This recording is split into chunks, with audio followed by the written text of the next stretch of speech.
तो आज का टॉपिक बहुत ही एकदम करंट से रिलेटेड टॉपिक है। और ये एक टॉपिक नहीं है, ये अपने आप में एक सीरीज है। जैसे क्या है कि इसमें सेंसस है। ठीक है। तो सेंसस आप नाम सुनते हो तो आपको लगता है हाँ, कुछ लोगों का इसमें डिटेल्स ली जाती है, हर 10 साल में पब्लिश होता है, बेसिक बेसिक चीज़ें आपको पता होती है। सेंसस के अलावा और कौन कौन सी एक्सरसाइजेस होती हैं इंडिया के अंदर, वो सब भी इसके अंदर हम देखेंगे।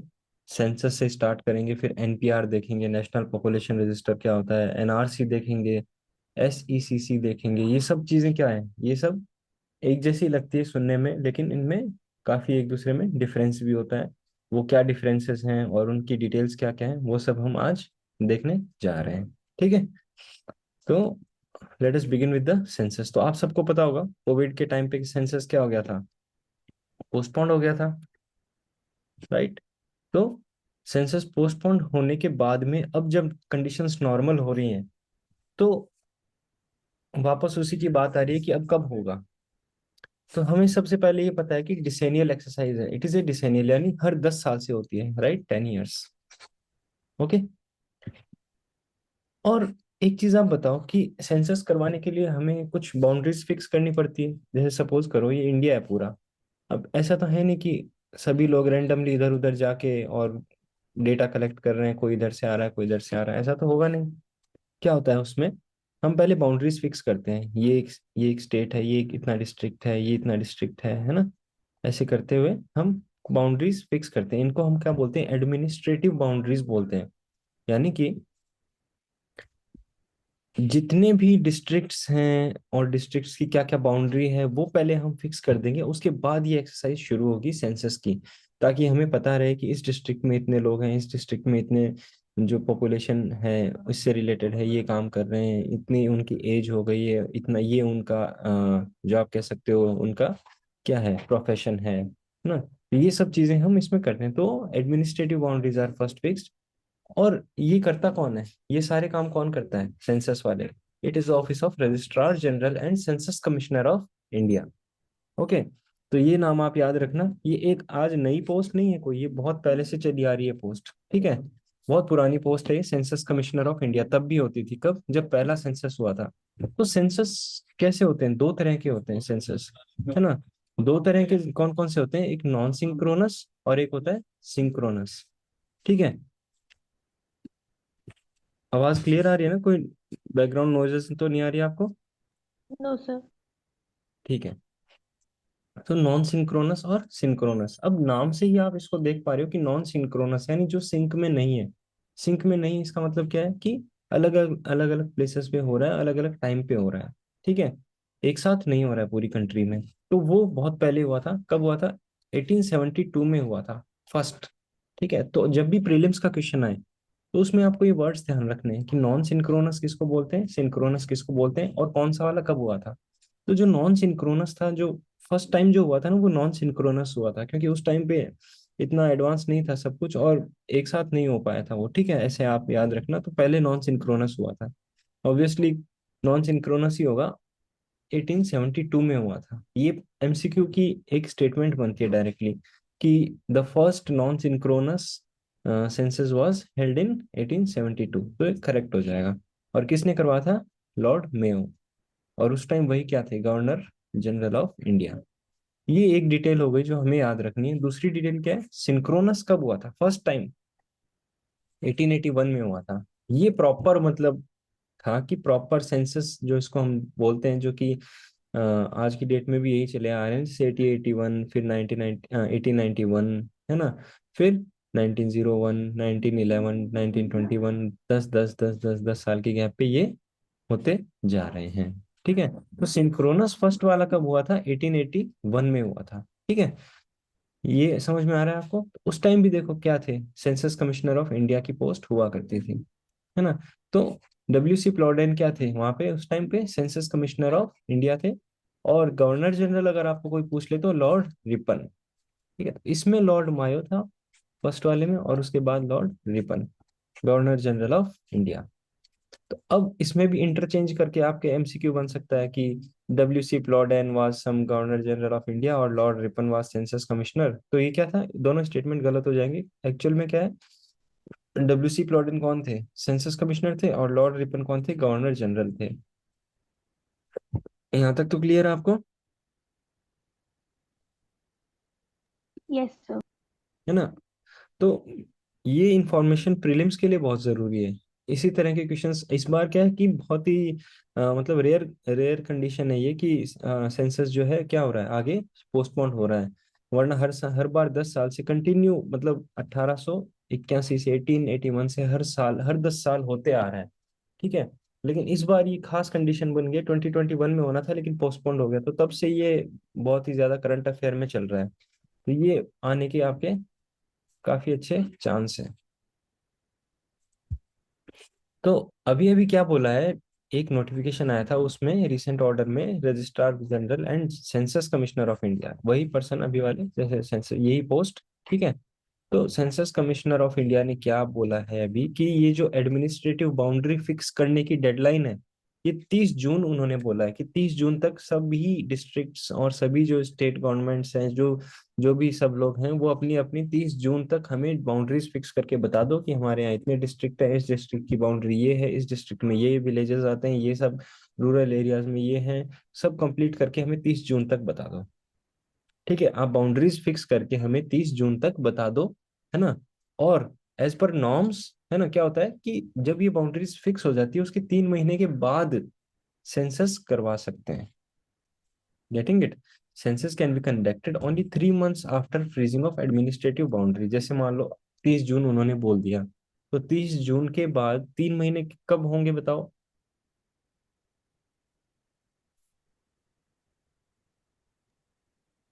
30 सितंबर। एग्जैक्टली तो उसके बाद ही आप सेंसस करवा सकते हो। ठीक है, क्लियर है।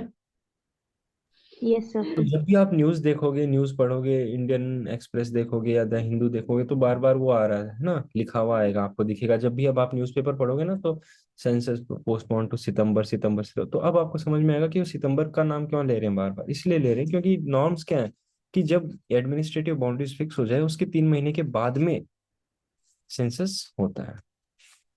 और करवाता कौन है, वही office of registrar general and census commissioner of India, ministry of home affairs. Very good. अब ये एक बहुत इंपॉर्टेंट इसमें पॉइंट है कि ये कौन सी मिनिस्ट्री में आता है, जो सेंसस करवाता है वो ऑफिस कौन सी मिनिस्ट्री में आता है, मिनिस्ट्री ऑफ होम अफेयर्स। अब वो कल को मिनिस्ट्री ऑफ अर्बन प्लानिंग या ऐसे कुछ मिनिस्ट्री दे देंगे, तो उसमें आपको कंफ्यूज नहीं होना है। आपको याद रखना है कि ये जो सेंसस करवाने वाला जो ऑफिस है, सेंसस कमिश्नर ऑफ इंडिया, ये किस में है, मिनिस्ट्री ऑफ होम अफेयर्स में आएगा। ठीक है, कोई डाउट। No sir. चलो फिर समराइज कर दो 1 सेकंड में, 1 मिनट में। आशीष, आप करना चाहते हो?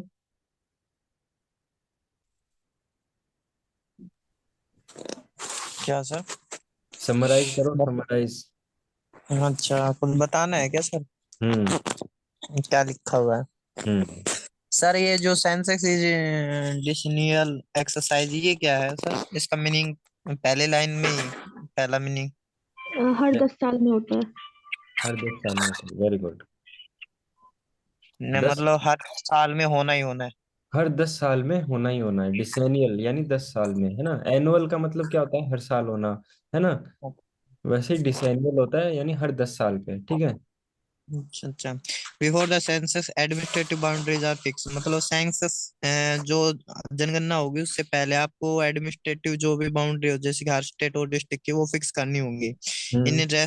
recent order, office of registrar general and census commissioner of India conveyed that the date or freezing, जो उसकी जो फ्रीजिंग डेट है administrative boundaries has been extended, मतलब बढ़ा दी गई है टिल 13 जून, 30 जून तक। हाँ, क्या 30 जून तक क्या करना है? 30 जून तक ये जो भी बाउंड्रीज हैं स्टेट की वो फ्रीज करनी, मतलब मतलब फिक्स करनी है कि वेरी इतने। गुड, हैं, इतने विलेजेस हैं उस स्टेट के अंदर। हम्म ठीक है। As per the norms of census can be conducted only 3 months after the freezing the administrative boundaries. जो एडमिनिस्ट्रेटिव बाउंड्रीज होंगी, जो हम्म फ्रीज कर दी होंगी, उसके 3 महीने मतलब जो डिटेल आने के तीन आफ्टर 3 month बाद सेंसेक्स होगा, मतलब सेंसेक्स नहीं, स्टार्ट। सेंसेक्स तो वो होता है आपका स्टॉक मार्केट, ये ये ये सेंसस वाला है ना। सेंसस। हम्म ठीक है। Conducted by office of registrar general and the census commissioner of India. जो उसका मतलब ये मिनिस्ट्री याद रखना है ना। मिनिस्ट्री कौन होम सी, अफेयर मिनिस्ट्री ऑफ के होम अंदर अफेयर्स। आती है। बहुत जबकि इंपॉर्टेंट है। सर जो इसके जो चीफ हैं वो ये बात कहते हैं कि ये मिनिस्ट्री किसके अंदर आती है? नहीं नहीं, ये जो होम ऑफिस है अफेयर ना, के जो जो अंदर। सेंसस करवाता है ना, रजिस्ट्रार जनरल ऑफ, हाँ, ये ऑफिस है ना, ये किसमें, ministry of home home affairs. और होम अफेयर। है ना, मैंने से आप ये बता दो, ये वाला बॉक्स। सर दो टाइप्स के सेंसस होते हैं, non hmm synchronous and synchronous. Hmm जो नॉन सिंक्रोनस होता है वो फर्स्ट टाइम 1872 में हुआ था, और ये अलग अलग जगह पे अलग अलग टाइम्स पे हुआ था, होता हम्म था, hmm under the leadership of Lord Mayo, जो उस टाइम पे गवर्नर जनरल ऑफ इंडिया थे। हम्म और सिंक्रोनस जो है वो 1881 में फर्स्ट टाइम हुआ था, और उस टाइम से वो सेम टाइम पीरियड पे पूरे इंडिया में, पूरी कंट्री में होता था। हम्म और ये फर्स्ट टाइम हुआ था 1881 में अंडर W.C. प्लाउडेन, जो उस हम्म समय पे वो थे, क्या कहते हैं, census commissioner of India. Hmm और उस टाइम पे गवर्नर जनरल ऑफ इंडिया थे Lord Ripon. Exactly, very good. So ये चीजें आपके प्रीलिम्स के लिए बहुत इंपॉर्टेंट है। मेंस में क्या इंपॉर्टेंट है वो हम देखेंगे, लेकिन प्रीलिम्स में ये यहीं से क्वेश्चन आपके बनने के चांसेस होते हैं। What are census, NPR, NRC, SECC, यानी अब इनमें क्या डिफरेंसेस है। ठीक है, ये जो तीन चार चीजें हैं, आपने ऑब्वियसली इनके नाम सुन ही रखे होंगे, है ना, पहले सुने होंगे ना आपने। एनआरसी हो रहा है, एनपीआर हो रहा है एनआरसी, ना। एनपीआर। काफी कंट्रोवर्शियल हुए थे बीच में, तो वही हम देखने जा रहे हैं। तो सेंसस हमें पता है, इसमें क्या होता है, कलेक्टिंग होती है, डेटा की कलेक्शन होता है basically, compiling. Compiling, analysing, disseminating का मीनिंग क्या होता है। डिसेमिनेटिंग सर, जैसे कि किसी चीज को कोई चीज एक्स्ट्रा है उसको, मतलब गलत है उसको हटाना शायद। नहीं, आई थिंक। डिसेमिनेट का मतलब प्रसार करना किसी चीज का, है ना। अच्छा। ठीक है, प्रसारित करना, है ना। तो demographic, social, cultural and economic data relating to all persons in the country at a particular time in 10 years interval, मतलब हर 10 साल पे होता है। हिस्टोरिकल इंपॉर्टेंस, जैसे अब क्या होगा कि अ, ये चीजें इसलिए बताई जा रही है कि इसमें एक दो टर्म्स आए थे जो इंपॉर्टेंट हैं, जैसे ऐन अकबरी, है ना। तो ये हम देखेंगे क्या है, जैसे ये देख लेते हैं, ऋग्वेदा में भी कुछ मेंशन किया था कि हाँ, पॉपुलेशन की डेटा मेंटेन करते थे, 800 से 600 बीसी के आसपास भी पॉपुलेशन की डेटा मेंटेन हुआ करती थी। जो कौटिल्य का अर्थशास्त्र है, उसमें भी, जो कि मतलब 300, मतलब 300 बीसी के अराउंड जो है, उसमें भी बोला गया है कि सेंसस बहुत इंपॉर्टेंट है स्टेट पॉलिसी के लिए, है ना, टैक्सेशन के लिए। जैसे आप टैक्स टैक्स लगाते हो, किस पे कितना टैक्स लगना चाहिए, कितना परसेंट लगना चाहिए, उसके लिए हमारे पास एक पॉपुलेशन की डेटा होनी चाहिए। ये कौटिल्य के अर्थशास्त्र में भी मेंशन है ना, 300 बीसी के अराउंड जो लिखा गया था। फिर Mughal king Akbar the great, इसके टाइम पे भी क्या था, Ain Akbari included comprehensive data pertaining to, यानी कि अब ये क्या है, एक एडमिनिस्ट्रेटिव रिपोर्ट है। अब क्या होगा कि प्रीलिम्स में क्वेश्चन ऐसे आता है, Ain Akbari is related to what. ठीक है, तो वो बोलेंगे ए रिलीजियस फंक्शन, है ना। फिर दूसरा बोल देंगे कि it was a book of the rock cut architecture, है ना। फिर ये बोल देंगे कि it was an administrative report. फिर ये बोल देंगे it was a the it was a person who conducted the financial transactions, मतलब कुछ भी ऐसे चार पांच स्टेटमेंट, चार स्टेटमेंट आपको दे देंगे। तो ऐसे आपका क्वेश्चन बनता है प्रीलिम्स का। ठीक है, तो आपको याद रखना है, एन ए अकबरी क्या था, एडमिनिस्ट्रेटिव रिपोर्ट थी एक, है ना, और कुछ नहीं, ये एक रिपोर्ट थी, सिर्फ एडमिनिस्ट्रेटिव रिपोर्ट थी, एन ए अकबरी। जबकि अब नाम नाम सुनोगे तो आपको लगेगा हाँ, कोई दरबार वगैरह होगा जहाँ डांस वगैरह होता होगा, ऐसा कुछ नहीं था। ठीक है, तो ये क्या है, एडमिनिस्ट्रेटिव रिपोर्ट है। ठीक, अब इसमें ये क्वेश्चन ऐसे होते हैं, इसमें तुक्का नहीं मार सर सकते। आईनी अकबरी किसने लिखी थी? नहीं, ये एक एडमिनिस्ट्रेटिव रिपोर्ट है, अब किसने लिखी थी इसका अपने को कोई लेना देना नहीं है, क्योंकि वो ऐसे ये नहीं पूछेगा कि किसने लिखी थी, कितनी बजे लिखी थी, कौन से सर ब्लू इंक अबू से लिखी फजल ने थी, लिखी थी। है अबुल फजल ने लिखी थी सर। ये एसएससी का क्वेश्चन है। ना। एसएससी का क्वेश्चन है ये, क्या बात कर रहे हो। हाँ सर।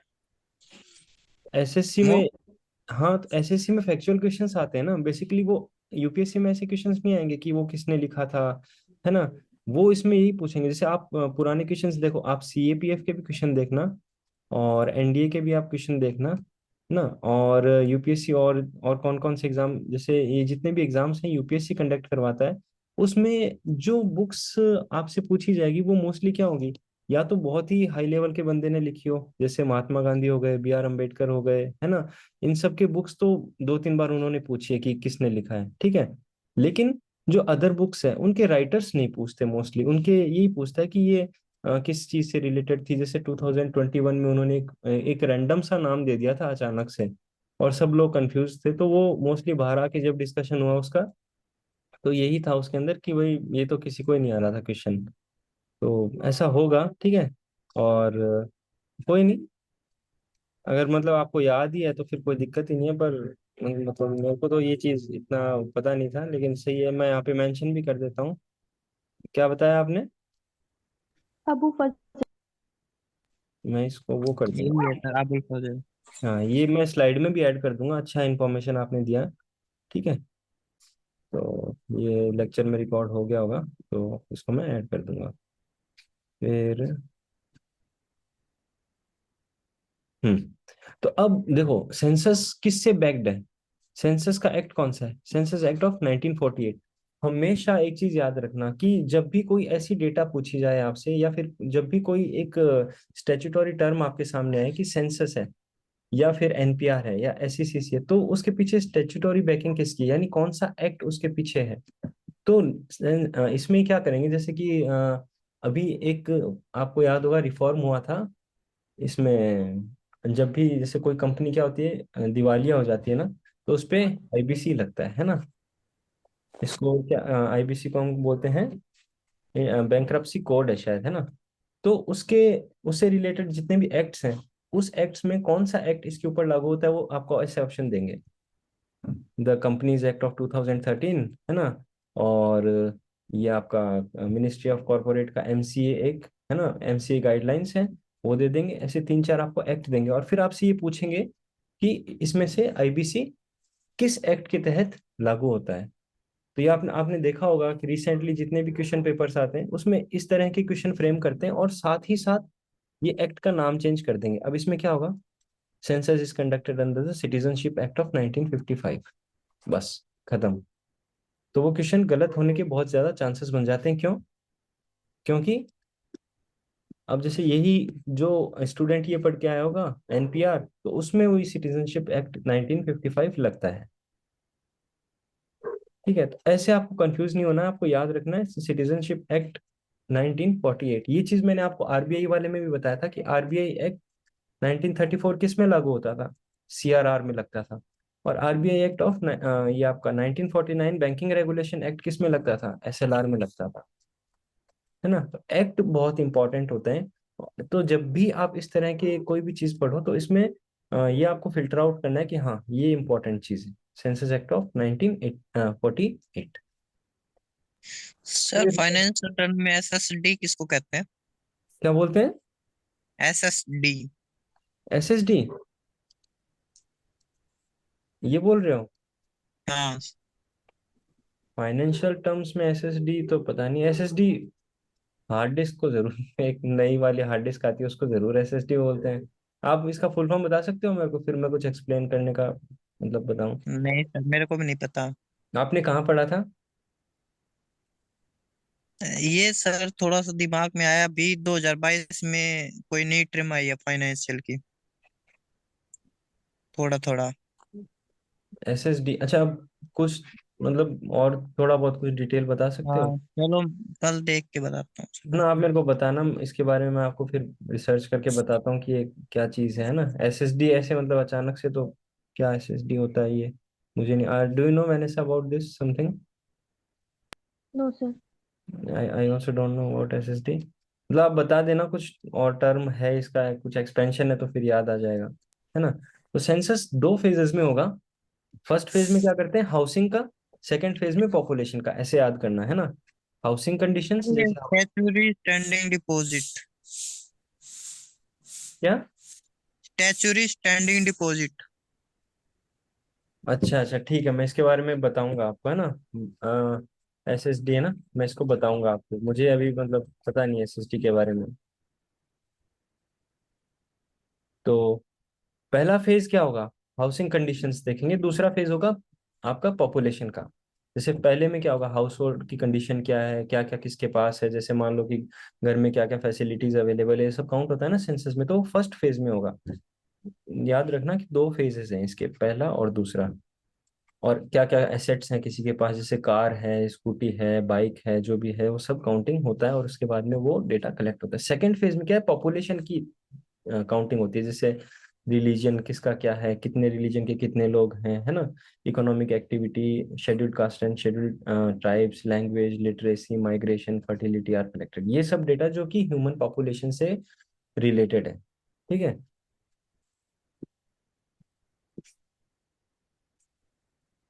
अब 2021 वाला सेंसस इतना इंपॉर्टेंट क्यों था, मतलब क्यों होगा वो, जब होगा तब, क्योंकि डिजिटल होने वाला है सबसे पहली बार। ये तो आपने मतलब 10 बार सुन लिया होगा हर जगह पे, बट स्टिल मैंने मेंशन कर दिया क्योंकि ठीक है, स्लाइड में लिखना था। तो पहली बार डिजिटल होने वाला है, पता होगा ना आपको सबको ये सब बात,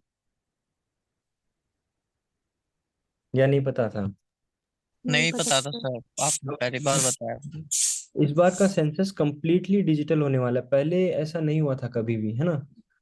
डिजिटल सेंसस इस बार होने वाला है, और it will act as a single source for all the officers officials involve in census activity to provide multi language support. ठीक है, मल्टीलिंगुअल जितना भी जो भी चीजें इसके अंदर रिक्वायर्ड होगी, वो यही एक सेंसस, जैसे ये एक सिंगल सोर्स की तरह एक्ट करेगा उनके लिए। जैसे किस लैंग्वेज में इसको ट्रांसलेट करना है, कुछ भी करना है ना, उसके लिए भी। और एक बहुत इंपॉर्टेंट बात है जो कि ये ट्रांसजेंडर के लिए है, आप इसको GS1 में यूज करना है, आपको कंपलसरी है। मैं इसमें बल्ब बनाना भूल गया बट अब बना रहा हूँ, ठीक है, नोट कर लेना आप इसको।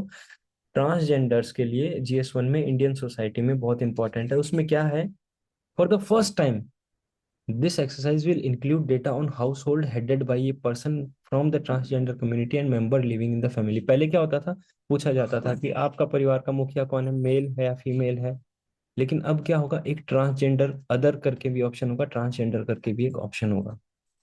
बहुत ज्यादा इंपॉर्टेंट है, क्योंकि जब भी ट्रांसजेंडर के राइट्स की बात आती है तो हमें फैक्चुअल डेटा कुछ मेंशन करना पड़ता है कि एग्जैक्टली गवर्नमेंट ने क्या किया। तो वहां हम ये लिखेंगे कि ट्रांसजेंडर को इस बार क्या है, इंक्लूड किया गया है। मतलब काउंटिंग तो पिछली बार भी हुई थी उनकी, है ना, ट्रांसजेंडर्स की काउंटिंग पिछली बार भी हुई थी, लेकिन इस बार क्या है कि जो भी हाउस होल्ड्स हैं जिनके मुखिया कौन है, ट्रांसजेंडर्स हैं, उनकी काउंटिंग होगी, प्लस उनकी मेंबर्स ऑफ फैमिली की भी काउंटिंग होगी, यानी कि मेल फीमेल और ट्रांसजेंडर, थर्ड ऑप्शन इस तरह भी आने लगेगा। ये पॉइंट आप समझे कि नहीं समझे। समझ गया सर। है ना, तो ये बहुत ज्यादा इंपॉर्टेंट है। और इसको आप याद रखना, मतलब मेंस GS1 इंडियन सोसाइटी। अब आता है आपका NPR। ठीक है, NPR क्या है, मतलब नेशनल पॉपुलेशन रजिस्टर है ये, है ना, इसकी फुल फॉर्म तो ये है। अब NPR is a register of usual residents. यहाँ पे सबसे इंपॉर्टेंट बात जो हमें ध्यान में रखनी है वो है रेजिडेंट्स। ठीक है। अब क्वेश्चन में क्या चेंज होता है, मतलब नॉर्मली जब आप बहुत कुछ पढ़े हुए होते हो, बहुत कुछ आपके पास नॉलेज आ जाता है, जब आप एग्जाम देने जाते हो तो कुछ चीजें हो सकता है आपसे मिस हो जाती है जब आप क्वेश्चन पढ़ते हो। ठीक है। जब आपने प्रैक्टिस कम की होती है MCQ सॉल्व करने की, तब क्या होता है, अगर एक स्टेटमेंट आता है NPR is a register of usual citizens of the country, आपको लगेगा सही स्टेटमेंट है, लेकिन क्या मिस्टेक थी इस स्टेटमेंट में, बता सकते हो।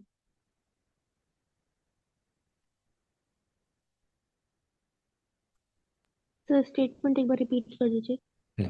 वही तो कैच था। अब फिर मैं रिपीट करूंगा तो पता ही चल जाएगा ना आपको। आशीष, आप बताओ। एनपीआर। आशीष तो अलग ही भाई, 2 दिन बाकी हैं अभी, आशीष थोड़ा इधर ध्यान दो। नहीं सर, यूजुअल रेजिडेंस के बारे में बता रहे थे आप। हाँ, तो लास्ट स्टेटमेंट क्या बोला था मैंने। लास्ट स्टेटमेंट हम्म। सर नहीं पता।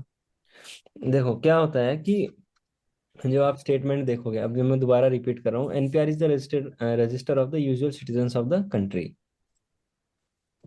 Residents of the country. है ना।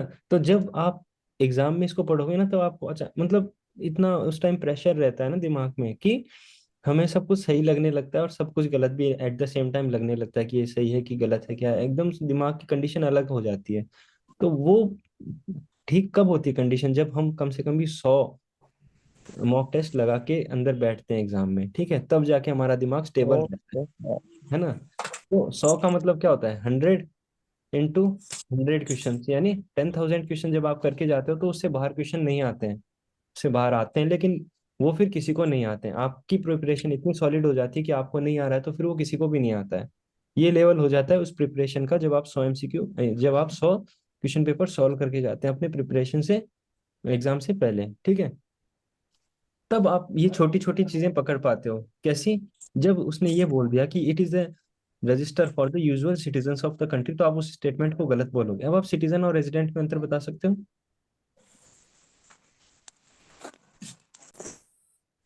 सर रेजिडेंट का मतलब जो निवासी है, स्थायी हम्म। निवासी। हम्म। और यूजुअल मतलब कभी कभार, मतलब ठीक। वो परमानेंट निवासी नहीं है उस स्थान का मतलब। अच्छा, वैसे आप बताओ सिटीजन और रेजिडेंट में अंतर। आपने तो पॉलिटी पढ़ी है अभी थोड़ी बहुत, स्टार्टिंग में आता है ये। सर सिटीजन और रेजिडेंट में, हम्म। रेजिडेंट तो सर वो विदेशी भी हो सकता है शायद। और हम्म। जो सिटीजन होगा ना, वो विद इन टेरिटरी स्पेसिफिक, जैसे कि for example this is the Indian, India का जो व्यक्ति है, इंडियन सिटीजन, एग्जैक्टली नागरिकता एग्जैक्टली। होगी उसके पास, वेरी गुड। विशेष अधिकार होंगे। वेरी कुछ गुड। अधिकार जो विदेशियों को भी मिलते हैं, और बट कुछ ऐसे होते हैं जैसे कि वोट देने का अधिकार पर्टिकुलर सिर्फ सिटीजन्स के इंडियंस। पास ही होते हैं। तो यहीं पे ये कैच होता है कि यहाँ पे क्या कर देते हैं रेजिडेंट। और अभी तो मैं पार्टिकुलरली आपको ये टॉपिक पढ़ा रहा हूँ, है ना, कि एनपीआर होता है, एनआरसी होता है, ये होता है। लेकिन जब आप फुल लेंथ टेस्ट लगाते हो ना, तो उसमें 100 क्वेश्चन अलग अलग 100 टॉपिक्स में से आते हैं। तो उस टाइम पे हमें दिमाग में याद नहीं रहता कि ये सही है कि गलत है, ठीक है। तो इसीलिए अब आपको ऐसी ऐसी छोटी छोटी चीजों पे इसीलिए फोकस करवा रहा हूँ, ताकि वहां आपकी गलती ना हो। कि यूजुअल रेजिडेंट्स के लिए, और यूजुअल रेजिडेंट किसको बोलते हैं, जो पर्सन वहाँ 6 महीने से रह रहा है या फिर अगले 6 महीने वहीं रहने का प्लान बना के आया है, ठीक है। अब वो चाहे इंडियन है या बाहर का है या कहीं का भी है, वो अगर वहाँ 6 महीने से रह रहा है या फिर 6 महीने और रहेगा, तो उसको बोलते हैं एनपीआर। ये यूजुअल रेजिडेंट की डेफिनेशन है। इसको याद रखना आप, है ना। इसको भूलना नहीं, याद रखना। ये बेसिक बेसिक चीजें हैं जो कि आपकी स्ट्रॉन्ग फाउंडेशन डेवलप करेगी। NPR was first prepared in 2010 and was updated in 2015 under citizenship rules 2003, framed under citizenship act 1955। बहुत ही ज्यादा इंपॉर्टेंट लाइन है कि एनपीआर किससे गवर्न होता है, सिटीजनशिप रूल्स 2003, जो कि किसके अंडर फ्रेम्ड है, सिटीजनशिप एक्ट 1955 में। अब आपको क्वेश्चन में ये भी दे सकता है और ये भी दे सकता है, तो दोनों में से कुछ भी आए सही आपको करना है ना। कि एनपीआर किससे गवर्न होता है, सिटीजनशिप रूल्स 2003 से गवर्न होता क्या लॉ नहीं बना है ना, है। रूल ही है ना अभी तो। नहीं नहीं नहीं, एनपीआर एक एक्सरसाइज है, एक काम है एनपीआर तो, है ना। और वो किसके अंडर आता है, मतलब किस चीज, कौन सी चीज से गवर्न होता है, वो सिटीजनशिप रूल्स से, है ना। और वो सिटीजनशिप रूल्स किसके अंडर है, सिटीजनशिप एक्ट 1955 के अंडर आते हैं, ओके। ठीक है। तो ऐसे क्वेश्चंस में, जैसे सेंसस वाला कौन सा था, सेंसस एक्ट 1948, हाँ सर। है ना। तो उसकी जगह ये डाल देंगे, इसकी जगह ये डाल देंगे और कर देंगे क्या, फ्लिप कर देंगे, ठीक है। फिर हम बैठ के और सोचते हैं कि हाँ ये भी सही लग रहा है, ये भी सही लग रहा है, लेकिन हमें पता करना है कि एक्चुअल में क्या सही है, ठीक है। तो ये जो छोटी छोटी चीज है ना, यही वो चेंज करते हैं, बहुत बड़ा चेंज नहीं करते हैं यूपीएससी वाले। फिर देखो आगे क्या है, ये होगा कैसे एनपीआर। एनपीआर हमने अभी क्या देखे थे, सेंसस के कितने फेज थे, दो थे, फर्स्ट और सेकंड, ठीक है। तो जो first, it would be along with the house listing and, यानी कि फर्स्ट फेज के साथ साथ होगा। फर्स्ट फेज किसका था, हाउस का। सेकंड फेज किसका था, पॉपुलेशन का, पॉपुलेशन। है ना। तो ये फर्स्ट वाले के साथ साथ होगा। It will be updated along with house listing and housing operations, ठीक है। ओके। और इसमें आपको कोई कागज प्रस्तुत नहीं करना है, ठीक है, no document will be collected during the exercise, self declaration declaration will be enough. इसके ऊपर बहुत बवाल हुआ था, आपको याद होगा उस टाइम पे, है ना? याद है?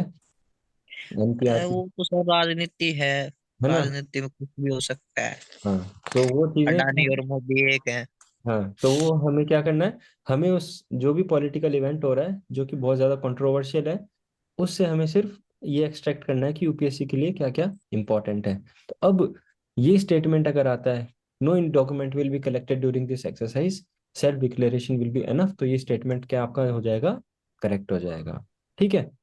तो ओके सर। जितनी भी पॉलिटिकल कंट्रोवर्शियल चीजें हो रही हैं उनसे आप आपको बचना नहीं है कि अरे ये तो पॉलिटिकल है। उससे क्या है कि यूपीएससी के कुछ मतलब कुछ कुछ उससे जरूर एक्सट्रैक्ट आपको करना ही है। जैसे अभी गवर्नर और एलजी के बीच में फाइट चल रही थी, है ना, दिल्ली में, तो दिल्ली आपको इम्पोर्टेंट। सीएम के बीच, हाँ, सीएम और सीएम सीएम और और वो भी sir deputy CM, deputy CM और गवर्नर के बीच, है ना, एलजी एलजी, लेफ्टिनेंट गवर्नर। तो उनके बीच में जो टसल और चल रहा था। प्रिंसिपल, हाँ, स्कूल प्रिंसिपल को जो पोस्ट दी थी ना, कुछ हाँ, पोस्ट दी थी उसके ऊपर है। है ना, तो वो उन्होंने क्या बोला कि इन सबको हटाओ, रिमूव करो। तो हमें क्या करना है कि उसके एक्ट देखने हैं कि ये कौन से एक्ट से गवर्न हो रहे हैं, क्या ये रियली में सही है कि गलत है, वो सही बोल रहे हैं कि नहीं बोल रहे वो हैं, है ना? तो वो हम ऐसे डिस्कस करेंगे। ठीक है।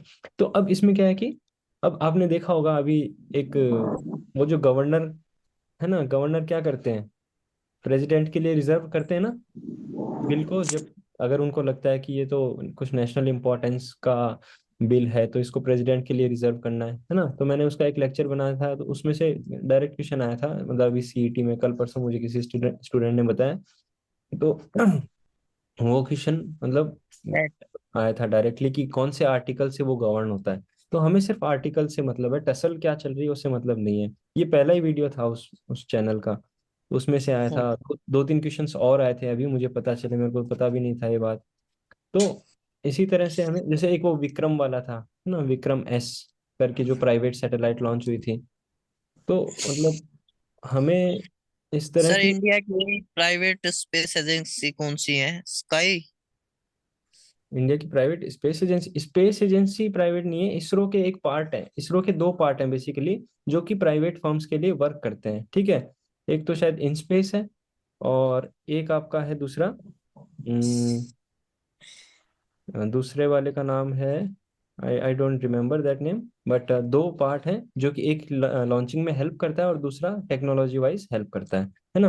वो कंप्लीटली प्योरली इसी काम के लिए है कि प्राइवेट के साथ इंटरेक्शन करने में, और ये बहुत ही इंपॉर्टेंट स्काई पॉइंट। रूट, हाँ, स्काई रूट सर। नहीं, स्काई रूट तो एक स्टार्टअप है।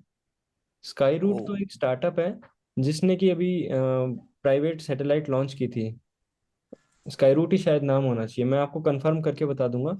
तो उन्होंने तो, वो तो एक स्टार्टअप था जिन्होंने प्राइवेट सैटेलाइट लॉन्च की थी, है ना? इंडिया की पहली प्राइवेट सैटेलाइट थी है ना ना? ये, हाँ, विक्रम एस। हाँ, तो उसको सपोर्ट कौन करता है? इसरो की ये दो एजेंसीज सपोर्ट करती है। ठीक है। तो ये हमें ये दो चीजें याद रखनी है। और स्काई रूट का एग्जांपल हमें किस में लेना है?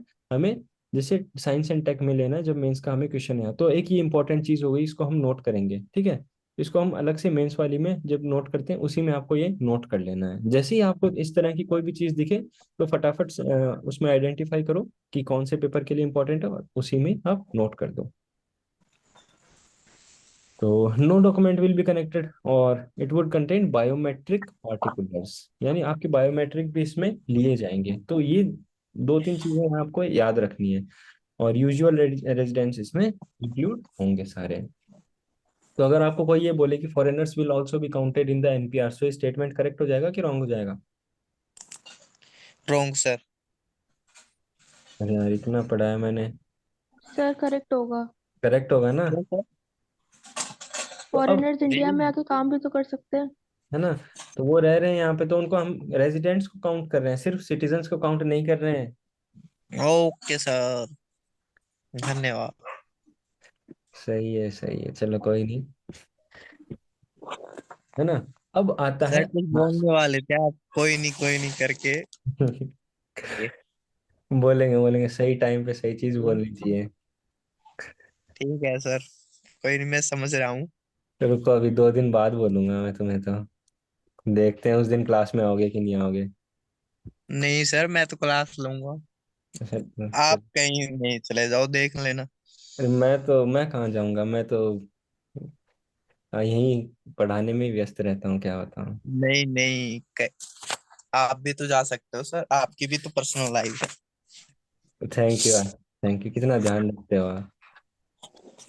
तो एनआरसी एनआरसी बेसिकली, अब देखो, हमने अभी क्या देखा था, रेजिडेंट्स का हमने देखा था, लेकिन अब हम देख रहे हैं पर्टिकुलरली सिटीजन्स का, हम देख रहे हैं कि सिटीजन्स का जो रजिस्टर बनेगा वो एनआरसी कहलाएगा। अब फिर वही बात आ गई, इसमें भी क्या क्या ध्यान रखना है कि it is a record of Indian citizens. अब यहाँ पे कोई रेजिडेंट कर देना तो फिर आप उसको तुरंत टोक देना कि यहाँ रेजिडेंट नहीं होगा, यहाँ सिर्फ सिटीजन्स होगा, क्योंकि ये नेशनल रजिस्टर तो ऑफ। मतलब सर, इसमें सिर्फ एनआरसी और एनपीआर में बेसिक डिफरेंस यही है हम्म। कि जो एनपीआर है वो रेजिडेंट्स के लिए है, जो भी हम्म। मतलब इंडिया में रह रहे हैं, हम्म। मतलब कोई भी एक्टिविटी कर रहे हैं, बिजनेस कुछ भी कर रहे हैं, उसकी जो एक प्रकार से नोट कॉपी होगी वो होगी एनपीआर। लिस्ट और होगी, जो इंडियन हाँ। सिटीजन की कॉपी होगी वो NC NR NRC. NRC. Correct, correct, correct. ठीक है। Firstly prepared after the 1951 census, ये मतलब बहुत पुराना खेल है, ठीक है, 1951 का है ये। एनपीआर अभी कब हुआ था, 2010 में, है ना। याद है ना, अभी हमने देखा था 2010 में। एनपीआर अभी रिसेंट फिनोमिना है, और ये 1951 का फिनोमिना है, यानी कि 1951 में हुआ था एनआरसी। ठीक है, लेकिन ये कहाँ हुआ था, सिर्फ आसाम में अपडेट हुआ था, बाकी अभी all across the country update नहीं हुआ है ये सिर्फ आसाम में अपडेट हुआ था। समझ रहे हो आप। और अभी गवर्नमेंट क्या कर रही है कि अक्रॉस द नेशन इसको, ये जो नेशनल रजिस्टर ऑफ सिटीजन है, इसको अक्रॉस द नेशन अपडेट करने का प्लान बना रही है। तो जो आसाम में अपडेट हुआ था उसकी कट ऑफ डेट क्या रखी है, 24 मार्च 1971। ये डेट क्या है ये अभी हम देखेंगे अगली स्लाइड में। थोड़ा सा आपको मैं बता दूं कि ये आसाम अकॉर्ड क्या है, जो इसके साथ में मतलब एक बहुत चीज इंपॉर्टेंट है जो हमेशा लिंक होके आती है, आसाम अकॉर्ड ये टॉपिक है। तो आसाम में क्या है कि आपको पता है कहाँ से बाउंड्री लगती है आसाम की। सर इधर तो शायद इधर असम की बाउंड्री आसाम के वेस्ट। आसाम के अच्छा, एक एक काम करते हैं, वेनेसा ने तो उस दिन बता दिया। बांग्लादेश से लगती है सर। हाँ, मैपिंग असम का की आपको, बांग्लादेश से। बांग्लादेश से है ना, तो वहां से क्या है। बांग्लादेश की और ऊपर। क्या हाँ हाँ, बोलो बोलो क्या कह रहे थे। क्या कह रहे थे सर आप भी तो कह रहे थे कुछ। मैं ये मैंने कह गलत रहा बोल दिया सर। हाँ, मैं ये कह रहा था कि इस क्लास के बाद आपको 5 मिनट रोक के आपसे मैप्स के आज सारे स्टेट्स पूछूंगा मैं, कौन कौन से स्टेट्स हैं, है ना। मेरे से। हाँ, क्यों, एक दिन वेनेसा से पूछे थे, उन्होंने करेक्ट आंसर दिए थे सारे। तो ओके। आज आज आपसे पूछूंगा मैं। मेरा नंबर ठीक है सर। हाँ, ठीक है। तो कहीं जाना तो नहीं है ना फिर साथ बाकी में। पता तो नहीं है मेरे को। मेरे को नॉलेज कम ही है। चलो कोई नहीं, कल आप प्रिपेयर करके आना, फिर पूछेंगे, ठीक है ये नहीं सर, आज ही पूछ लेना। पता तो चले कितना कुछ है, प्रिपेयर क्या करने हैं। ये दो इंडिया में रह रहे हैं, इंडिया के दो स्टेट्स भी दो नहीं स्टूडेंट, पता तो फिर ये बाकी कहाँ पता। चले गए हैं अपने दो स्टूडेंट्स, खुशी एंड कविता, कल भी नहीं थे क्लास में। नहीं पता सर। इनको मैंने तो वेनेसा बता कोशिश। सकती है। सर कॉलेज कुछ में नहीं। आती है कविता दीदी। अच्छा, मैंने वैसे मैसेज डाल तो दिया है ग्रुप में सबको ज्वाइन करने के लिए, पर शायद शायद एग्जाम वगैरह चल रहे हुए होंगे सर। एग्जाम वगैरह कुछ शायद चल रहे हाँ होंगे। सर, इंटरनल्स चल रहे हैं हम लोग के। कोई नहीं, तो फिर वो रिकॉर्डेड लेक्चर्स देख लेंगे तो हो जाएगा, है ना। तो आसाम को पहले क्या है, देखो आसाम में क्या है कि जो बांग्लादेश से है ना माइग्रेशन बहुत ज्यादा होता था, ठीक है, क्योंकि ऑब्वियसली आपको पता है वहाँ की कंडीशन कैसी है। और उस टाइम पे बांग्लादेश क्या था, पाकिस्तानी था, है ना, ईस्टर्न पाकिस्तान जिसको हम बोलते थे। अलग अलग तो बाद में हुआ था, नहीं, बांग्लादेश तो अलग बना था बाद में, कब बना था, 25 मार्च 1971 को बना था, है ना। तो उस टाइम पे बहुत ज्यादा माइग्रेंट्स इंडिया में आते थे, और वहाँ आसाम के जो लोकल पीपल हैं, अब ऑब्वियसली बाहर से कोई आएगा तो आसाम के लोकल पीपल को क्या होगा, अपॉर्चुनिटीज का लॉस होगा, इकोनॉमिक लॉस होगा, है ना। तो उसके अगेंस्ट हमेशा से रिवोल्ट चला आ रहा था कि ये आपने कोई लॉ नहीं बना रखा है प्रॉपर, कुछ अपडेट नहीं कर रखा है आपने। तो फिर बहुत ज्यादा वायलेंट सिचुएशन होने लगी थी धीरे धीरे। तो वहां तब एक जाके एग्रीमेंट साइन हुआ था। ट्राईपार्टाइट एग्रीमेंट का मतलब है तीन पार्टीज इन्वॉल्व थी इसमें, गवर्नमेंट ऑफ इंडिया, आसाम की सरकार, और आसू। आसू क्या है? All Assam student union. ठीक है, ऑल आसाम स्टूडेंट यूनियन क्या है? एक यूनियन था स्टूडेंट्स का, जिन्होंने प्रोटेस्ट किया था इसके अगेंस्ट कि भाई आप इनको रोको तो सही, जो माइग्रेंट्स आ रहे हैं बाहर से। तब जाके ये आसाम अकॉर्ड साइन हुआ था 1985 में। ये मतलब बहुत इंपॉर्टेंट पार्ट होता है जब हम ये सब पढ़ते हैं, इंटरनेशनल रिलेशन पढ़ते हैं, है ना, और ये एनआरसी पढ़ते हैं। तब उसके अंदर एक बहुत ही इम्पोर्टेंट एक क्लॉज साइन हुआ था, जो जैसे अलग अलग क्लॉज होते हैं ना, जैसे क्लॉज 1, क्लॉज 2, क्लॉज 3, है ना, तो उसमें इम्पोर्टेंट क्लॉज क्या है? क्लॉज 5 भी और क्लॉज 6 भी बहुत इंपॉर्टेंट है इसका, जिसके ऊपर एक कंट्रोवर्सी है, वो हम कल देखेंगे। लेकिन जो 5 नंबर का जो क्लॉज है फॉरेनर्स के ऊपर है, उसके बारे में आज हम डिस्कस करेंगे कि ये आखिर इन्होंने हम्म, आखिर इन्होंने क्या डेट रखी है ना, क्या क्या उसके लिए। तो ये आप देख के परेशान मत हो कि ये क्या है, ये सिर्फ रेफरेंस के लिए, है ना। ये मैंने सिर्फ ऐसे ही रेफरेंस के लिए एक्सप्लेन करने के लिए उठाया, बाकी इसको सिंप्लीफाइड करके मैं स्लाइड में डालूंगा जब आपके पास स्लाइड जाएगी। तो सिर्फ इतना समझना है कि 1966, आपको एक डेट याद रखनी, याद नहीं रखनी, ऐसे ही अभी के लिए समझ लो। For the purpose of detection and deletion of foreigners, 1966, 1 January 1966 was the base date and year. All persons who came to Assam prior to 1966, including those amongst whose name appeared on the electoral rolls used in 1960, shall be regularized. यानी कि 1966 से पहले जितने भी लोग हैं उनको तो क्या कर दिया जाएगा कि ठीक है, रेगुलराइज्ड, मतलब उनको तो मान लिया जाएगा। ठीक है, उनको उनको उनका कोई डिलीशन नहीं होगा, कुछ नहीं होगा, उनको हमने एक्सेप्ट कर लिया। क्लियर है? फॉरेनर्स जो कि 1966 से 1971 24 मार्च तक आए, है ना, उनको हम क्या करेंगे? डिटेक्ट करेंगे कि कौन कौन आए 1966 से लेके 1971 तक। इसको ऐसे आप देखो, 1966, 1971, है ना, यहाँ यहाँ लिख देता हूँ मैं थोड़ा सा, 1966 और 1971। तो जो 1966 से पहले जो लोग आए, उनको तो हमने क्या कर लिया? एक्सेप्ट कर लिया। ठीक है। और 1966 से 1971 के बीच में जो लोग आए, उनको हमने क्या बोला कि foreigners act 1946 and foreign tribunal orders के तहत जो भी रूल्स हैं, उनके तहत इनका क्या करो? इनको एक्सेप्ट करो। अगर इस रूल में ये वाकई में जो है डिक्लेयर हो रहे हैं इंडियन सिटीजन्स, तो इनको डिक्लेयर कर लो। मतलब इससे पहले तो अनकंडीशनल एक्सेप्ट कर लिया उन्होंने, 1966 से पहले वालों को अनकंडीशनल एक्सेप्ट किया, और इनके लिए कंडीशन लगा दी कि 1966 से 1971 तक जो आए उनके लिए क्या कर लो, एक ये कंडीशन है कि इस एक्ट और इस रूल के तहत जो सेट हो रहे हैं उनको रख लो, है ना। Names of foreigners so detected will be deleted from the electoral in the force, यानी कि इन लोगों को क्या किया? इलेक्टोरल रोल से हटा दिया। किन लोगों को? जो 1966 और 1971 के बीच में है, इनको वोटिंग का राइट नहीं दिया। नहीं दिया। Very good. Such persons will be required to register themselves before the registration office of respective district in accordance with the provisions of the Registration of Foreigners Act। यानी इन लोगों को क्या करना पड़ेगा? पहले अपने आप को रजिस्टर करवाना पड़ेगा, है ना, फॉरेनर्स एक्ट के अंडर। और उसके बाद में फॉर दिस पर्पस गवर्नमेंट ये ठीक है, गवर्नमेंट उनको रजिस्टर करेगी। और फिर जब 10 साल हो जाएंगे इन लोगों को डेट ऑफ डिटेक्शन के, यानी कि इस, जैसे मान लो आज इन्होंने ये कर लिया कि हाँ ठीक है, इनको सबको डिटेक्ट कर लिया, सब कुछ कर लिया, है ना, और जब 10 साल हो जाएंगे इनके रजिस्ट्रेशन को, उसके बाद इनको क्या करेंगे? जो नाम डिलीट किए थे वो रिस्टोर कर दिए जाएंगे, यानी अब उनको क्या मिल जाएगा? वोटिंग राइट मिल जाएगा।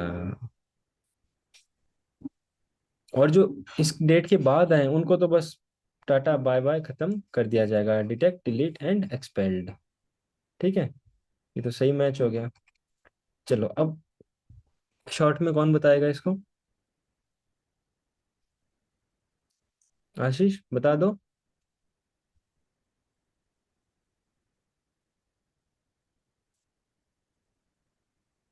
मैंने साहब बताओ,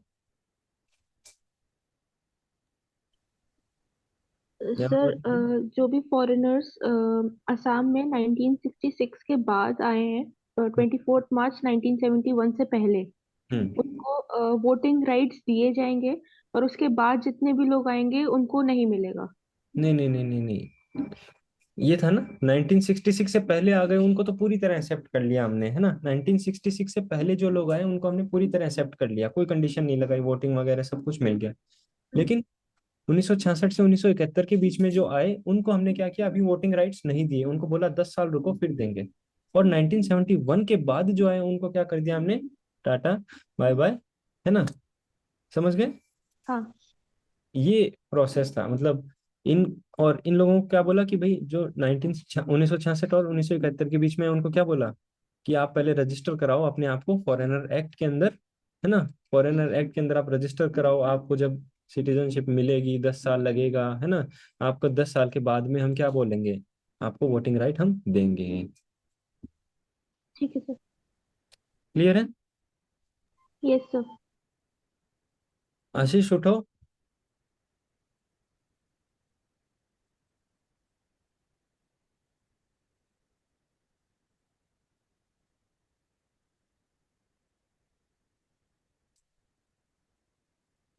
आशीष समझ आ रहा है ना आपको सब कुछ।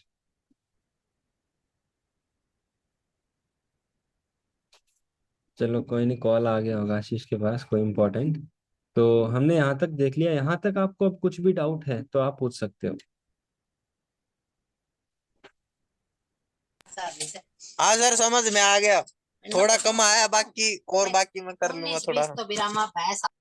ठीक है। तो इसको आप, है ना, स्लाइड्स, ये वाली स्लाइड्स तो मैं आज डाल दूंगा, और ये वाली स्लाइड छोड़ के बाकी इसको मैं क्या करूंगा, शॉर्ट करके डाल दूंगा थोड़ा सा। ये मैंने एक्सप्लेनेशन के पर्पज से रखा है। तो हम क्या करेंगे इसके बाद, क्लॉज 6 भी डिस्कस करेंगे, है ना, जो कि काफी कंट्रोवर्शियल था। क्लॉज 6 में क्या बोला है कि कुछ स्पेशल प्रोविजंस होंगे, है ना, कुछ स्पेशल प्रोविजंस होंगे लेजिस्लेशन, लेजिस्लेचर के लिए।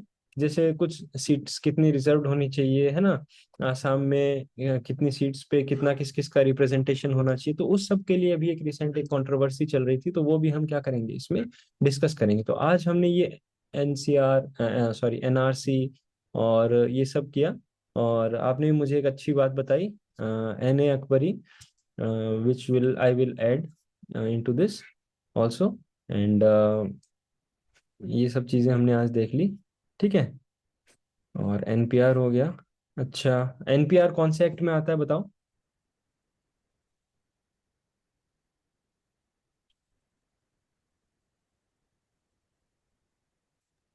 Citizenship citizenship act 1955।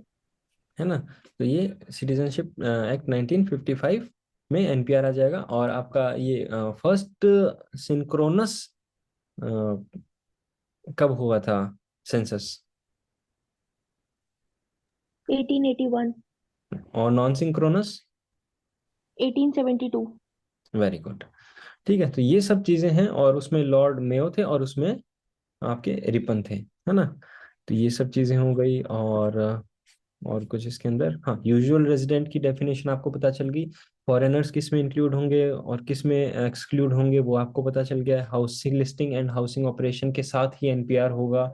इसमें कोई भी डॉक्यूमेंट नहीं देना पड़ेगा, है ना। सेल्फ डिक्लेरेशन होगा। एनआरसी हो गया आपका, आसाम अकॉर्ड हो गया, है ना। आसाम अकॉर्ड किस किस के बीच में साइन हुआ था। Government of India, government of Assam और all Assam student union. Very good, आंसू, है ना। तो ये तीन के बीच में, that is why we are calling it a tripartite agreement, है ना। इसके बाद हम डिस्कस करेंगे socio economic and caste census. ये ये क्या होता है कि इसके अंदर, जैसे हमने अभी क्या चीजें देखी थी, अभी हमने देखा था सिर्फ हाउसिंग एंड पॉपुलेशन, बट ये थोड़ा सा डिफरेंट होता है। इसमें सोशियो इकोनॉमिक कंडीशंस के भी इलाबोरेटली डिस्कस होता है, और कास्ट सेंसस यानी कास्ट के ऊपर भी फोकस किया जाता है। इसका यूज क्या होता है, it is use to do the targeted delivery of the schemes. अब सपोज करो आपके पास डेटा ही करेक्ट नहीं है, जैसे हमने कल एक केस देखा था, उसमें क्या है, वुमेन की डेटा करेक्टली नहीं मेंशन करने से कितनी बड़ी प्रॉब्लम्स अराइज हो रही थी।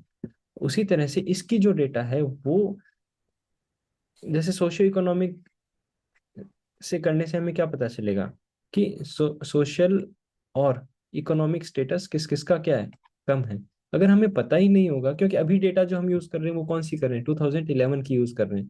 तो उसके अकॉर्डिंग सिर्फ अभी 80 करोड़ लोगों तक ही क्या पहुंच रहा है, सर पीडीएस। 21 वाला सेंसस क्यों पोस्टपोन कर दिया अक्टूबर तक?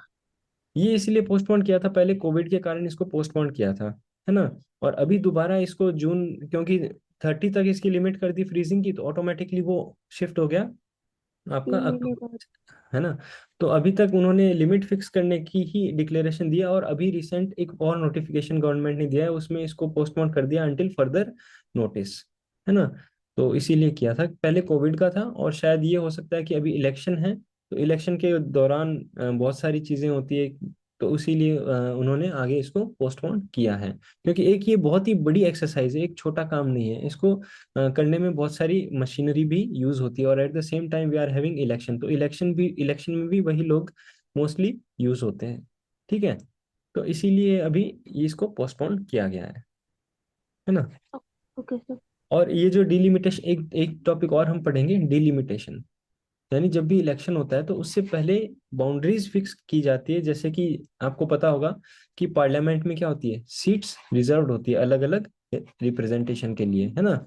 शेड्यूल कास्ट के लिए अलग होता है, और शेड्यूल ट्राइब्स के लिए अलग होता है, तो वो किस बेसिस पे की जाती है, क्या कैसे कितनी पॉपुलेशन के हिसाब से करनी है, तो वो डिलिमिटेशन उसको बोलते हैं, है ना। तो इसके लिए एक डिलिमिटेशन कमीशन भी बनता है, तो ये टॉपिक भी हम डिस्कस करेंगे।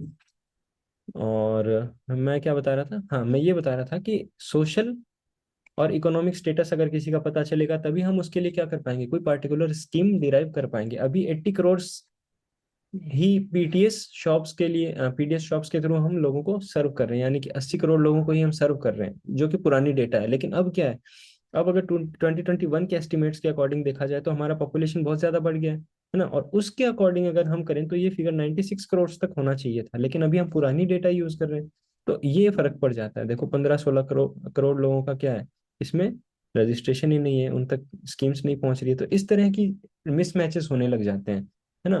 तो ये सब एरर्स अवॉइड करने के लिए हमें टाइम टू टाइम सेंसस करना बहुत ज्यादा जरूरी है,